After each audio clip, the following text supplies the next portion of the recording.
समांतर श्रेणी के n वें पदों का योगफल Sn।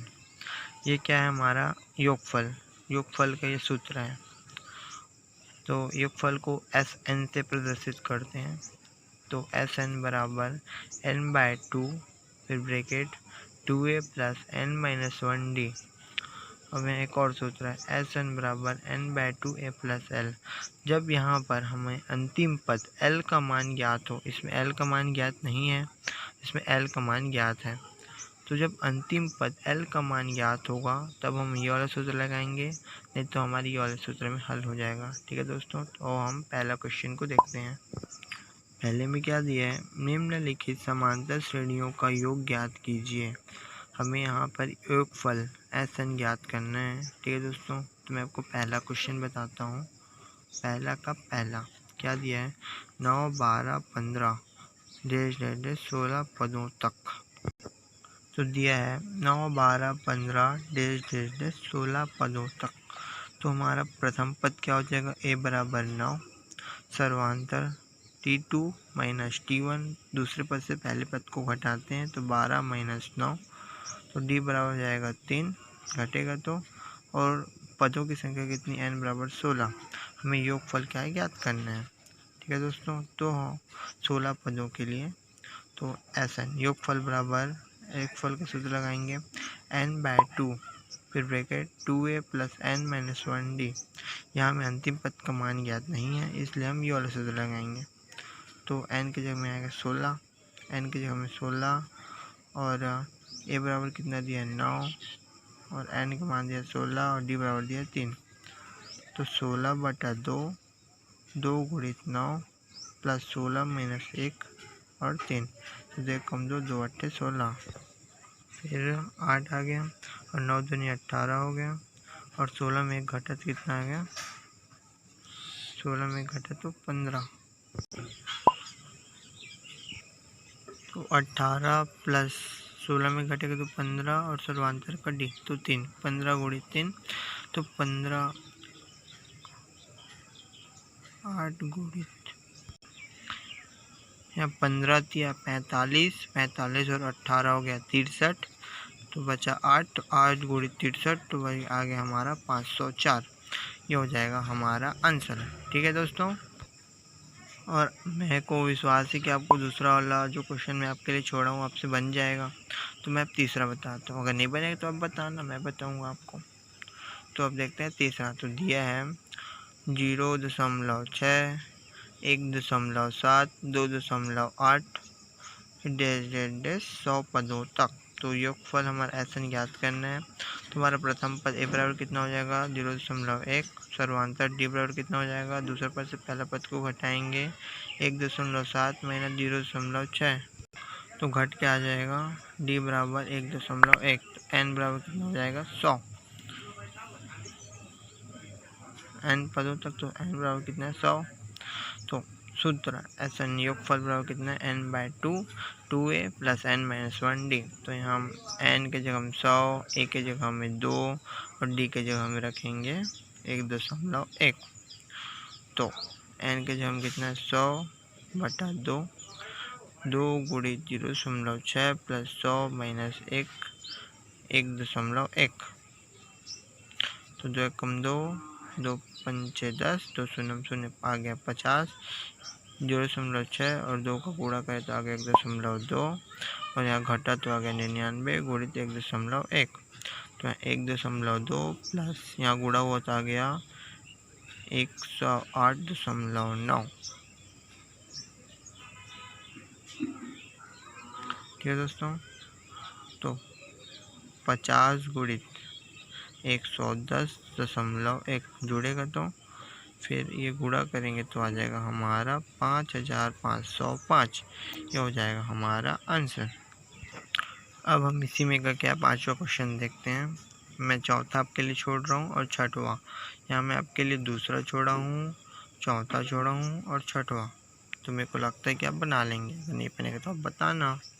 ठीक, तो पाँचवा में दिया है n² प्लस n/n फिर डेस n फिर n² - 1/n ये 20 पदों तक। तो हमारा प्रथम पद ए बराबर क्या हो जाएगा, एन स्क्वायर प्लस 1 बटा एन सर्वांतर डी बराबर क्या हो जाएगा, दूसरे पद से पहला पद को घटाएंगे तो N minus N square plus 1 और बटा एन। यहाँ एक बात और ध्यान रखना, यहाँ जब भी हमें हल करेंगे और हम इस साइड जब इस साइड मतलब और माइनस रहेगा, माइनस के बाद हमें ब्रैकेट लगाना पड़ेगा और ब्रैकेट लगा के अंदर में जो भी रहेगा प्लस माइनस को चेंज करना पड़ेगा। यहाँ माइनस है तो यहाँ चिन्ह पर, अगर यहाँ प्लस होता तो हम यहाँ ब्रैकेट नहीं लगाते। ठीक है दोस्तों, तो डी बराबर कितना हो जाएगा, ये एन यहाँ गुणा हो जाएगा N square minus N square plus चिन्ह परिवर्तन हो कितना क्या हो गया -1 और एन का एन गुणा होगा फिर भी यहाँ बचेगा ना, फिर डी बराबर कितना हो जाएगा, यहाँ एन स्क्वायर कट जाएगा तो -1 बटा एन बराबर जाएगा 20, एन बराबर 20। तो हम सूत्र लगाएंगे योगफल एस एन का n/2 2a plus n minus 1 D. Sorry यहाँ पर 1 है, ये डी लिखा गया, एक मिनट ना, n/2 2a plus n minus 1 D. n बराबर आ जाएगा हमारा 20, a बराबर आ जाएगा 2 सर्वांतर डी बराबर आ जाएगा -1 बटा एन। तो 20 बटा 2 2 गुणित N square plus 1/2 plus 20 minus 1 गुणित -1/1 बटा एन। तो 2 एकम 2 2 दम 10 फिर 10 फिर 2 एन स्क्वायर प्लस 2 माइनस 19 बटा एन, 19 है 19 हो जाएगा, 20 में माइनस हो जाएगा तो 19 और इसके डी के साथ सर्वांतर के साथ गुणा होगा -1 बटे एन के पास एन के साथ, तो 19 से कम 19 हो जाएगा -19 और बटा एन। तो 10 2 एन स्क्वायर प्लस 2 माइनस 19 बटा एन, तो मैं 2 एन स्क्वायर और यह माइनस हो जाएगा, प्लस माइनस माइनस बड़ी संख्या माइनस में तो -19 माइनस 2 तो हो जाएगा 17 बटा एन। ये हो जाएगा हमारा आंसर।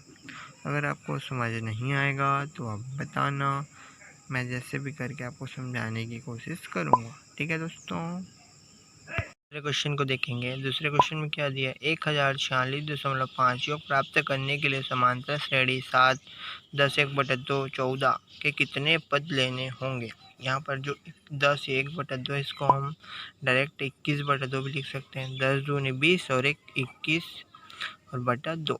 ठीक है दोस्तों, तो अभी से हम हल करते हैं। यहाँ पदों की संख्या ज्ञात करनी है, कितने पद n ज्ञात करना है। एस एन हमें दिया है तो n पदों का योग एस एन बराबर कितना है 10 1046.5। तो समांतर श्रेणी 7 21/2 और 14, तो n बराबर क्या है क्वेश्चन मार्क। तो प्रथम पद a बराबर कितना है 7 सर्वांतर d बराबर दूसरा पद से पहला पद को घटाएंगे तो दूसरे पद में क्या है 21/2 माइनस 7, तो हम बटे में 1 भी लिख सकते हैं। यहाँ 13 गुणा करने पर 21 से कम 21 7 दूनी 14, बीच में माइनस है तो माइनस और 2 एक कम 2, तो 21 से -14 करेंगे तो 7/2, तो हमारा डी बराबर आ जाएगा 7/2। फिर हम यहाँ सूत्र लगाएंगे एस एन का n/2 2a plus n minus 1 D. अब यहाँ पर हम मान रख देंगे जिसका हमें पता है। तो एस एन बराबर कितना है 1046.5, एन का मान ज्ञात करना है तो n/2 और 7 दूनी 2 गुणित 7 1 बराबर 7 प्लस n माइनस 1 गुणित डी बराबर 7/2। तो इसको ऐसे उतार देंगे 1046.5 फिर n/2 7 दूनी 14 प्लस n माइनस 1 गुणित 7/2, n/2 14 प्लस 7 को इस साइड लिया 7/2 और n माइनस 1। हम 7/2 किस साइड लाए तो यहाँ चिन्ह परिवर्तन कुछ नहीं होगा, ध्यान रखना का है कि बराबर किसी साइड है। ठीक है, अब यहाँ पर हम दशमलव को हटा देंगे तो एक संख्या बाद क्या लग जाएगा हमारा 0, क्योंकि एक ही संख्या बाद तो लगा, एक ही संख्या पहले लगा दशमलव। अगर यहाँ 6 साइड लगे रहता तो ऐसा हो जाता जो अभी 10 हुआ है। ठीक है दोस्तों, तो n/2 और 14 दूनी 28 प्लस 7n माइनस 7 एकम 7 बटा 2 का 2। यहाँ फिर 7n और प्लस में ये है और ये माइनस में, प्लस में क्या हो जाएगा माइनस, माइनस हो जाएगा 21 और बड़ी संख्या किसमें प्लस में, तो प्लस, तो बटा 2। 10 को इसमें का 10 को इस साइड ले आएंगे तो 10n बटा 2, तो 2 एक कम 2, 2 पंचे 10।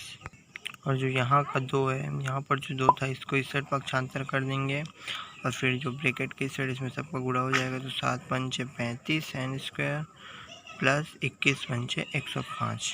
फिर हम इस साइड पक्षांतर करेंगे, यहाँ फिर 35 n square plus 105 n minus जो इस साइड जो प्लस यहाँ पर गुणा किए तो यहाँ प्लस में था और जो इस साइड जाके क्या हो जाएगा माइनस में, तो हो गया 35 n square plus 105 n minus 20,930। अब यहाँ पर हम छोटे संख्या ले मतलब इसको छोटा बनाने के लिए हम इसे 35 से भाग दे देंगे, एक सब संख्या 35 से कट जाएगा, तो आ जाएगा हमारा n square plus 3n minus 598। ठीक है दोस्तों, अब इसे हम गुणनखंड विधि से हल करेंगे। तो गुणनखंड विधि से हल कैसे करते हैं, यहाँ जो मैं बता दिया हूँ गुणनखंड विधि से क्या दिया, n square plus 3n minus 598 दिया है, तो a b c, हमें ए से और सी को लेके हमें बीच के पद को लाना है, तो ए और सी, तो 1 गुणित माइनस 598 गुणा करेंगे तो आ जाएगा माइनस 598, फिर 26 गुणित माइनस 23 बराबर माइनस 598। यहाँ हम गुणनखंड कर रहे हैं, यहाँ पर हम ऐसा संख्या लेंगे जहाँ में माइनस 598 प्राप्त हो गुणा करने से और जोड़ घटाव करने से जो बीच वाली संख्या 3 प्राप्त हो। तो हम 26 और माइनस 23 लिए हैं, तो 26 गुणित माइनस 23 में माइनस 598 आ जाएगा और 26 माइनस 23 बराबर हो जाएगा 3। यहाँ देख सकते हैं, तो n square plus 26n minus 23n minus 598 बराबर 0। ठीक है दोस्तों, फिर हम यहाँ पर इसको कर सकते हैं उभय निष्ठ ले रहे हैं, जहाँ यहाँ से मतलब n square n square plus 26n, इस साइड हमें जैसा जितना भी प्राप्त हुआ हमको इस साइड वैसे ही छाप देंगे, तो n प्लस 26 और ये जाएगा माइनस 23। तो हम गुणा करके देख सकते हैं, माइनस 23n प्लस माइनस हो गया माइनस और 26 गुणित 23 हो जाएगा 598। तो हम एक बार n प्लस 26 लेंगे, फिर n माइनस 23 बराबर 0, तो n प्लस 26 बराबर 0, n माइनस 23 बराबर 0, हम लोग बार 0 में लेंगे, तो फिर यहाँ 26 को इस साइड पक्षांतर कर देंगे, आ जाएगा माइनस में, तो n बराबर माइनस 26 जो कि असंभव है, और n बराबर जो माइनस में माइनस 23 को इस साइड पक्षांतर कर देंगे तो आ जाएगा प्लस में, तो जाएगा n बराबर 23। ठीक है दोस्तों, ये जो गुणनखंड विधि में बताया उसको आपको खाली समझना है, इसको लिखना नहीं है। और जो यहाँ पर मैं येलो कलर में जो कर दिया लकीर खींच दिया हूँ, यहाँ तक ही हल है, आपको नीचे समझना है तो अब यहाँ पर साइड में लिख सकते हैं, बनाने के लिए दर्शा भी सकते हैं। ठीक है दोस्तों, अब हम चौथे क्वेश्चन को देखते हैं। चौथे क्वेश्चन में क्या दिया है, किसी समांतर श्रेणी का प्रथम पद 1, अंतिम पद 11 और योग 36 है, तो पदों की संख्या और सर्वांतर ज्ञात कीजिए। हमें प्रथम पद भी दे दिया, अंतिम पद भी दे दिया, योगफल भी दे दिया है, तो हमें सर्वांतर और पदों की संख्या में ज्ञात करना है। मैं तीसरा आप लोग के लिए बनाने के लिए छोड़ा हूँ, इसमें SN का सूत्र लगाएंगे योगफल का, तो हमारा आंसर आ जाएगा। ठीक है दोस्तों, तब बनाने की कोशिश करना, नहीं बनेगा तो मेरे को बता देना। ठीक है दोस्तों, चौथा को देखते हैं। दिया है समांतर श्रेणी का प्रथम पद ए बराबर 1, अंतिम पद l बराबर 11, योगफल SN बराबर 36। तो हम जानते हैं क्या सूत्र, SN n/2 a plus l। मैं पहले बताया हूँ जहाँ हमें अंतिम पद l ज्ञात होगा वहाँ पर ये वाला सूत्र लगेगा। तो हमारा यहाँ पर अंतिम पद ज्ञात है तो हम ये वाला सूत्र लगाएंगे। तो SN बराबर कितना है 36, n का मान ज्ञात करना है, n/2 a बराबर कितना है 1 प्लस l बराबर कितना है 11। तो 36 बराबर n/2 और 11 हो जाएगा 12, तो देख कम 2 2 छिक्का 12, पक्षांतर कर देंगे। 6 को इस साइड ले आएंगे तो 36 बटा 6 बराबर n, तो n बराबर 6 कम 6 6 का 36, m बराबर हो जाएगा 6। अब यहाँ पर हम सर्वांतर d का मान भी निकालेंगे। तो यहाँ पदों की संख्या n का मान हमें पता होने पर अब सूत्र लगाएंगे nवें पद का। nवें पद का हमें l का मान ज्ञात है तो l भी लेंगे, तो l बराबर a plus n minus 1d। l बराबर कितने 11 बराबर a बराबर 1 प्लस यहाँ n बराबर निकालें 6 6 माइनस 1 और d का मान ज्ञात करना है। फिर पक्षांतर कर देंगे 11 ए प्लस में जिससे जाएगा माइनस में हो जाएगा बराबर 5 6 में माइनस 1 करेंगे तो 5d। फिर 10 11 में 1 घटाएंगे तो आ जाएगा 10 बराबर 5d। फिर यहाँ पक्षांतर कर देंगे तो 10/5 और बराबर d, तो 5 से कम 5 5 दूनी 10, d बराबर आ जाएगा 2। तो अतः पदों की संख्या n बराबर हो जाएगा 6 और सर्वांतर d बराबर हो जाएगा 2। ठीक है दोस्तों। अब यहाँ पांचवा को भी बना सकते हैं। पांचवा में यहाँ मैं पांचवा में सबसे पहले आप nवां पद का सूत्र लगाएंगे, उसके बाद जो भी लगाएं Sn, जब यहाँ मतलब l का मान हमें पता होता है वहाँ वाला जो सूत्र लगाएं n Sn बराबर n/2 a प्लस l वो लगाएंगे। जब ये दोनों सूत्र लग जाएगा तो हमारा आंसर उसमें भी आ जाएगा। ठीक है दोस्तों। अब हम देखते हैं छठवां क्वेश्चन। छठवां क्वेश्चन में क्या दिया, 1 और 100 के बीच सभी प्राकृतिक संख्याओं का योग ज्ञात कीजिए जो 3 के गुणज हो। ठीक है दोस्तों। तो दिया है 1 से 100 के बीच प्राकृतिक संख्या जो 3 के गुणज हो, तो योगफल हमें ऐसा ज्ञात करना है। तो अर्थात समांतर श्रेणी, तो 3 की गुणज वाली संख्या कौन कौन सी, हम 3 का पहाड़ा लिख सकते हैं, 3 6 9 12 डेज हमें अंतिम पद 99। तो हमारा प्रथम पद यहाँ हो गया a बराबर 3, सर्वांतर d बराबर हो जाएगा 6 माइनस दूसरा पद से पहला पद को घटाएंगे तो आ जाएगा 3, अंतिम पद l बराबर हो जाएगा 99। तो फिर हम जानते हैं क्या सूत्र, l बराबर a plus n minus 1d। l का मान क्या 99, a बराबर 3 प्लस n माइनस 1 और d बराबर 3। तो 99 बराबर यहाँ जो प्लस 3 माइनस 3 कट जाएगा तो बच जाएगा 3n। तो यहाँ 3n, 3 को इस साइड पक्षांतर कर देगा तो 99/3 बराबर n। तो n बराबर हो जाएगा 33। फिर n का मान हमें पता चल गया। जब हमें अंतिम पद l मान जब पता होता है तो हम Sn को वाला सूत्र सेकेंड वाला सूत्र लगाएंगे, Sn n/2 a plus l। तो Sn बराबर 33, Sn का मान निकल n बराबर निकला है 33/2, a बराबर 3 प्लस l बराबर है 99। Sn 33/2 112 जोड़ेंगे तो 112, तो 2 एकम 2 2 51 बार में चल देगा 112। तो Sn 33 गुणित 51 तो आ जाएगा 1683। अतः 1 और 100 के बीच सभी प्राकृतिक संख्याओं का योग 1683 है। ठीक है दोस्तों। अब फिर सातवां देखते हैं। सातवां में क्या दिया है, 0 और 50 के बीच विषम संख्याओं का योग ज्ञात कीजिए। अब 0 और 50 के बीच विषम संख्या, इसमें प्राकृतिक संख्या था, इसमें विषम संख्या। ठीक है दोस्तों। तो दिया है 0 और 50 के बीच विषम संख्या का योग क्या है, ऐसा बराबर क्वेश्चन मार्क।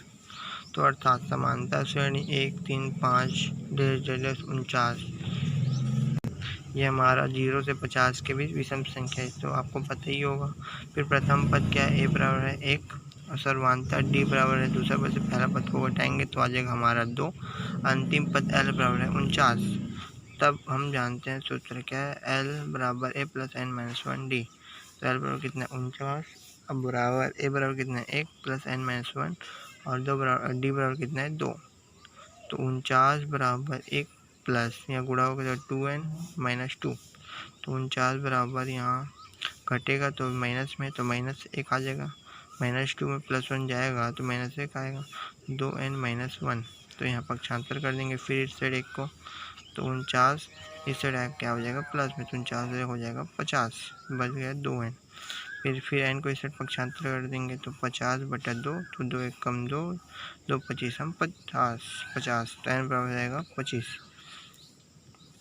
जब अंतिम पद l ज्ञात हो तब सूत्र क्या लगाते हैं, Sn का n/2 a प्लस l। तो n बराबर कितना है 25/2, a बराबर है 1 प्लस l बराबर है 49।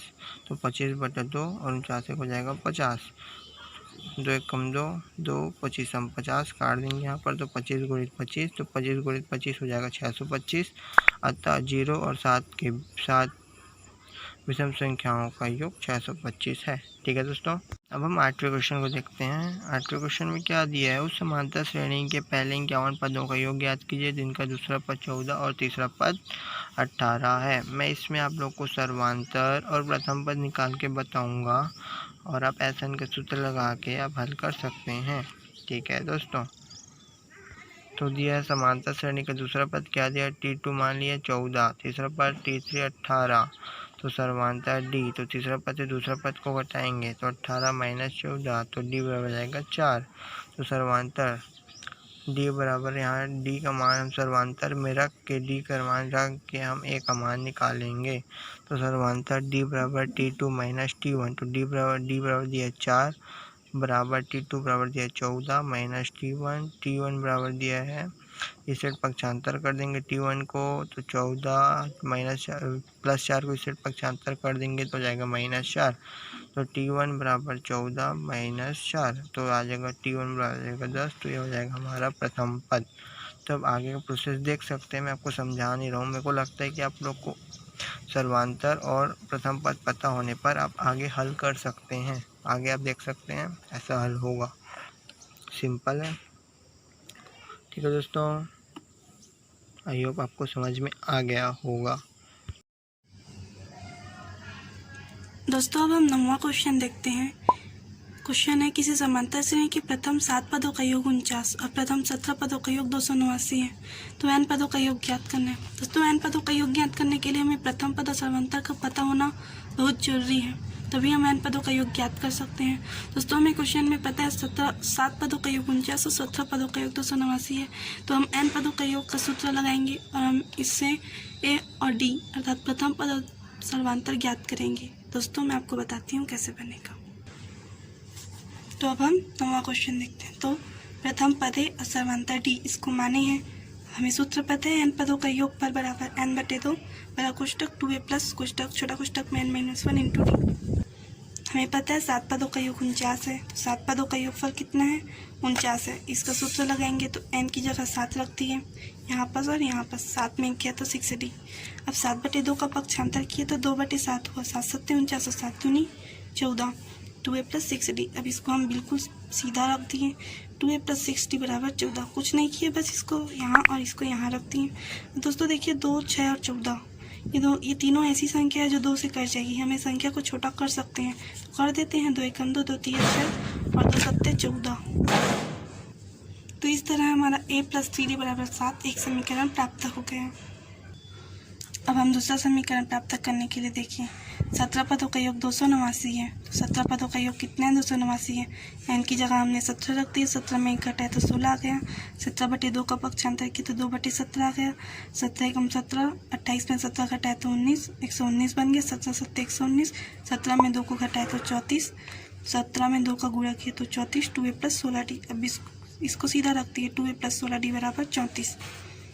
अब इसको हम छोटा कर सकते हैं तो 2 एकम 2, 2 8 16 और 2 एकम 2 हासिल है 1, 2 7 14। इस तरह हमारा दूसरा समीकरण प्राप्त हो गया। देखिए दोस्तों हमें 2 समीकरण प्राप्त हुआ, a प्लस 3d बराबर 7 और a प्लस 8d बराबर 17।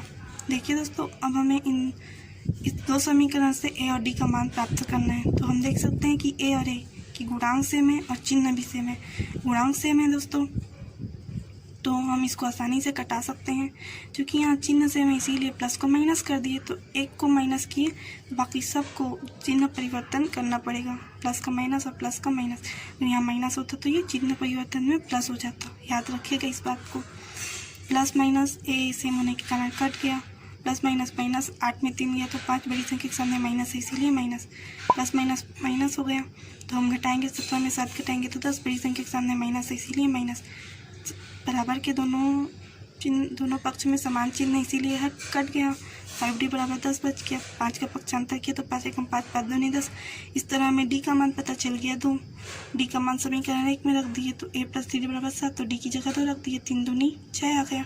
6 का पक्षांतर किया तो प्लस में इसीलिए माइनस में हो गया, तो 7 में 6 घटाया तो इस तरह हमें a का मान पता चल गया।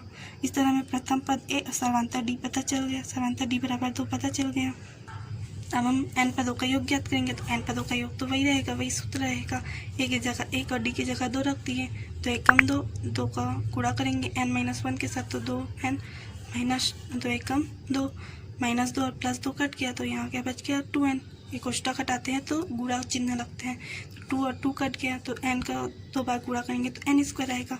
इस तरह n पदों का योगफल n² है। इस तरह हमारा आंसर पता चल गया। दोस्तों ये क्वेश्चन बनने को तो बड़ा बना है, परंतु बिल्कुल बहुत सरल है। हमें यहाँ दिया है 2 कथन, मान लेते हैं 2 कथन दिया है, तो ये 2 कथन के थ्रू हम जो बोला है बिल्कुल सेम टू सेम किए हैं। तो 2 समीकरण प्राप्त हुआ, 2 समीकरण से और t का मान प्राप्त हुआ, फिर n पदों का योग का सूत्र लगाए, फिर मान ज्ञात कर लिए। ये बहुत सरल है दोस्तों, और ये इम्पॉर्टेंट क्वेश्चन भी है।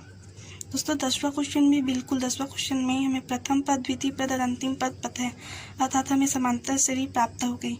अब हम सर्वांतर भी ज्ञात कर लेंगे। द्वितीय पद में प्रथम पद को घटाएंगे, वही सर्वांतर है, तो b माइनस से सर्वांतर होगा। अब हमें बिल्कुल सूत्र को लगा देना है और ये बन जाएगा।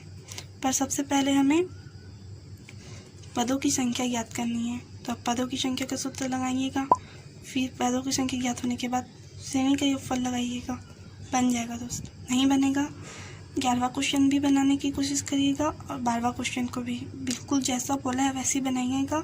यदि आपसे यदि क्वेश्चन नहीं बनेंगे तो उस क्वेश्चन को आप डिस्क्रिप्शन बॉक्स में बताइएगा, हम उस क्वेश्चन का ही एक वीडियो आपको बताएंगे। ओके दोस्तों, अब हम 13वां क्वेश्चन देखते हैं। 13वां क्वेश्चन देखिए दोस्तों, समांतर श्रेणी के पीवे, क्यूवे और आरवे पदों का योगफल ABC है और हमें ये सिद्ध करना है। देखिए दोस्तों ये कितना बड़ा है, इसको मैं आपको बताती हूँ। बड़ा है लेकिन बहुत ही आसान है। तो देखिए दोस्तों हमें प्रथम पद और सर्वांतर नहीं मालूम है, इसीलिए हम प्रथम पद A और सर्वांतर D मानेंगे। प्रथम पद को कैपिटल A इसलिए मानेंगे क्योंकि यहाँ पीवे पदों का योग स्मॉल a है, इसीलिए हम प्रथम पद को कैपिटल A मानेंगे। हमें सूत्र पता होता है n पदों का योग n/2 2a, यहाँ 2a, बाकी प्रथम पद A है, n-1 × D कैपिटल A है। अब हम पीवे पदों का योग ज्ञात करेंगे, तो पीवे पदों का योग A है, n की जगह हम यहाँ P रख दिए। दोस्तों क्वेश्चन में a/p है, इसीलिए हमें a/p लाना है। तो p का जब पक्षांतर किया तो यहाँ नीचे में p आ गया, अब यहाँ कुछ नहीं बचा तो 1/2 बचा। जब कोष्टक को हटाए तो यहाँ गुणा लगता है, ये मैं आपको पहले भी बताई। तो 2a + p-1 × d, तो 2 कट गया तो a का 1 के साथ गुणा करेंगे तो a आएगा + p-1 × d। उसी तरह क्यू पदों का योग p है, यहाँ n की जगह q रख दिए। अब क्या करेंगे, q का पक्षांतर किया तो q आ गया और यहाँ कुछ नहीं बचा तो 1/2, पूरी यहाँ पक्षांतर को हटाए तो गुणा हो, कोष्टक को हटाए तो गुणा लग गया, 2 कट गया और 1 1 में q-1 × d। इसी तरह आरवे पदों का योग c है, सूत्र लगा दिए, n की जगह r रख दिए, r का पक्षांतर किए, यहाँ कुछ नहीं बचा, 1 बचा, 1/2, कोष्टक हटाए तो गुणा लग गया, 2 कट गया तो क्या बच गया a + r-1 × d। इस तरह हमें 3 समीकरण प्राप्त हुए, 1 2 3, जिसमें हमें a/p, b/q और c/r का मान पता चला। अब दोस्तों क्वेश्चन में हमें ये समीकरण दिया हो, ये इसी को हमें सिद्ध करना है, और दाएं पक्ष में 0 है तो हमें 0 लाना है और सिद्ध करना है। तो देखिए दोस्तों a/p, b/q और c/r के मान को रखें हम। दोस्तों आप बिल्कुल घबराइएगा मत, एक एक स्टेप को मैं आपको बताऊंगी। a/p का मान रखें a + p-1 × d, q-r को उतार दिए, प्लस है b/q का मान रखें a + q-1 × d, r-p को उतार दिए, बीच में प्लस है, प्लस रख दिए। c/r का मान रखें a + r-1 × d, p-q को उतार दिए। बस यहाँ मान को बस पहला स्टेप में उतारे हैं। दूसरा स्टेप में क्या किए, a तीनों जगह कॉमन है तो एक को एक बार लिख दिए। अब क्या बचा, p-1 × d और q-r लिख दिए, बीच में प्लस है, प्लस, फिर a को तो कॉमन निकाल चुके तो q-1d r-p बचा, q-1d r-p, बीच में प्लस तो प्लस, a को कॉमन निकाले, इसको भी यहाँ लिख दिए। अब क्या किए, 2 में 1 का गुणा करे या 1 में 2 का गुणा करे, सेम ही बात है। यहाँ कुछ नहीं है तो गुणा है, यहाँ भी कुछ नहीं है तो गुणा ही है। तो हम क्या किए, कोष्टक को एक साइड लिख दिए। तो देखिए देखिए डी है, ये 3 जगह है, तीनों में गुणा निशान है। 3 2 1 का गुणा करे या 1 2 3 का गुणा किया या 2 3 1 का गुणा करे, एक ही बात है। कोष्टक को एक साथ लिख दिए, P-1 Q-R, उसके बाद D, बीच में प्लस है, Q-1 R-P और D बीच में प्लस, फिर इसको भी वैसे लिख दिए। अब देखिए दोस्तों D तीनों जगह कॉमन है, D को भी तीनों जगह सेम है इसीलिए कॉमन निकाल दिए। बच क्या गया P-1 Q-R, बीच में प्लस, फिर Q-1 R-P, फिर बीच में प्लस, D कॉमन निकल गया और R-1 P-Q और D कॉमन निकल गया, D कॉमन निकल गया। अब हम क्या करेंगे, गुणा करेंगे। तो P का Q के साथ गुणा करेंगे तो PQ, गुणा करने के लिए एक को लेंगे और इन दोनों के साथ गुणा करेंगे, फिर इसको लेंगे, फिर इन दोनों के साथ गुणा करेंगे। P का Q के साथ गुणा करेंगे तो PQ, P का -R के साथ तो -PR, माइनस 1 का Q के साथ तो -Q, माइनस माइनस प्लस और R एकम R।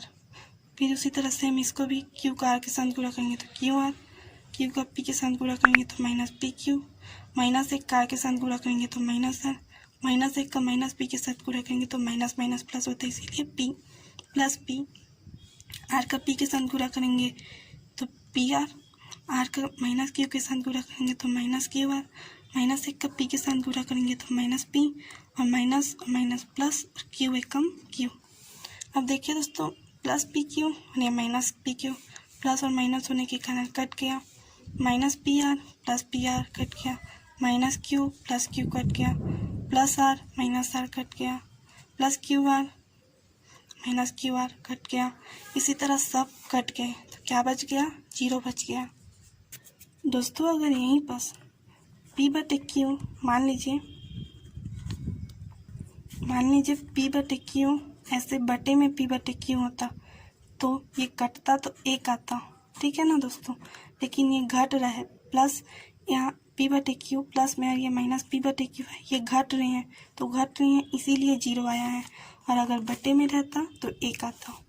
यहाँ 0 आया तो D का 0 के साथ गुणा करेंगे तो 0 आएगा और 1 का 0 के साथ गुणा करेंगे तो 0 आएगा। इस तरह हमें हमारा दायां पक्ष प्राप्त हो गया और ये सिद्ध हो गया। मैं आशा करती हूँ कि ये स्टेप बाय स्टेप मैं आपको समझाई हूँ, ये आसानी से आपको समझ में आ गया होगा। दोस्तों अब हम 14 क्वेश्चन को देखते हैं। 3 समांतर श्रेणियों के n पदों का योगफल, 3 समांतर श्रेणी है, यहाँ पास 3 समांतर श्रेणी है ना, कि n पदों का योगफल S1 S2 और S3 है। पदों का योगफल पता है, प्रत्येक श्रेणी का प्रथम पद है और सर्वांतर 1 2 3 है, तब प्रथम पद में a रखेंगे और सर्वांतर में S1 में a, S2 में 2 और S3 में 3 रखेंगे। मतलब हमें 3 समीकरण प्राप्त होंगे। n पदों का योगफल लगाएंगे, n पदों का योगफल बराबर S1, सूत्र लगाएंगे n/2, फिर 2a की जगह 1 रखेंगे प्लस n-1 इंटू d की जगह 1 रखेंगे, तो दूसरे समीकरण में d की जगह 2 और a की जगह 2 रखेंगे, और तीसरे समीकरण में d की जगह 3 और a की जगह 1 ही रखेंगे, ठीक है। ये प्रथम पद 1 ही है तो तीनों में प्रथम पद 1 रहेगा और सर्वांतर 1 2 3 रहेंगे और योगफल एक क्रमशः S1 S2 S3 रहेगा। 3 समीकरण प्राप्त होगा तो आप S1 प्लस S3 से लेना, समीकरण में मान को रखना, ये बन जाएगा। ये क्वेश्चन जैसा बोल रहा है वैसी करने की कोशिश कीजिएगा, ये आपसे बन जाएगा। कोशिश करिएगा दोस्तों, कोशिश करने वालों की कभी हार नहीं होती, परंतु यदि आपसे नहीं बनेगा तो आप बताइएगा। इस क्वेश्चन का एक अलग से वीडियो मैं आपको बना के सेंड करूँगी यूट्यूब में। अब हम 15वां क्वेश्चन को देखते हैं। यदि किसी समांतर श्रेणी के n 2n 3n पदों का योग क्रमशः S1 S2 S3 है तो सिद्ध कीजिए कि S3 बराबर 3 कोष्टक में S2 माइनस S1। इस क्वेश्चन को मैं आपको बताती हूँ। दोस्तों अब मानते हैं समांतर श्रेणी का प्रथम पद है और सर्वांतर D है, मान लिए। अब हम n पदों का योग, क्योंकि हमें n 2n और 3n इन पदों का योगफल पता है, सूत्र लगाएंगे, मान रखेंगे। n पदों का योग S1 है, सूत्र लगाए n/2 2a plus n-1 into 2। यहाँ n है इसीलिए n की जगह n रखें। 2n में पदों का योगफल S2 है, तो n की जगह 2n रखेंगे, n की जगह 2n रखेंगे। और 3nवें पदों का योगफल s3 है, तो n की जगह 3n रखेंगे, 3n रख दिए। बस ये हमें 3 समीकरण प्राप्त हो गए। अब हम दायां पक्ष लेंगे 3s2 माइनस s1। दायां पक्ष लेके बायां पक्ष पता करेंगे, यही सिद्ध करना होता है।